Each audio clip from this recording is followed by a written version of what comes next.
Kung idadayo mo yan sa isang lugar sa Quezon City, aba may kanin at ulam ka na Bah. na pamatid gutom. 15 pesos? Oo nga eh. May kwento ang ating Mojong Gala na si Evan Tarinque.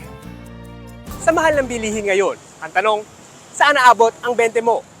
Sa isang kainan, puntahan ko. Aba, may sukli ka pa. Pasok mga suki. Presyong divisorya ang mga pagkain dito sa isang tindahan sa Tandang Sora. Sa halagang 10 piso kasi. Aba, may ulam ka na. At ang Java rice, 5 piso lang.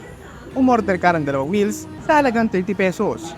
Pwede ka na mabusog, kaya naman binabalik-balikan ng mga parokyano itong Mr. Gavino's Meat Shop na matatagpuan sa Tandang Sora Avenue sa Quezon City. Ang dati nilang 70 pesos na budget sa pagkain, binaba na nila sa presyong 15 pesos per meal. Swak na swak sa mga nagtitipid o nasa petsa de peligro na. Kung pwede sa mga estudyante, ganyan. Tulad ako, nagtatrabaho, pwede. Makatipid. Ang ibang naabutan kong kumakain dito, busog na sa halagang 30 pesos. Pangmasa. Isipin mo, 5 piso lang yung kanin. Tapos yung ulam, 10 piso. Talagang, katulad ng binili ko ngayon, worth 30 pesos, busog. Para magkaalaman kung talagang sulit ba ang pagkain dito, aba syempre, tinikman din natin.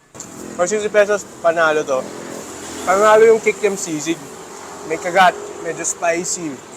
Pero, alam mo yun, yung texture niya, iba dun sa the usual na texture na sisig na nakakain natin. Dahil sa kanilang budget-friendly na presyo, sila ang naging go-to ng mga estudyante at trabahador. Marami ring choices sa 14 na putahe na pwedeng pagpilian dito. At lahat ng yan, fresh, dahil araw-araw silang nagluluto.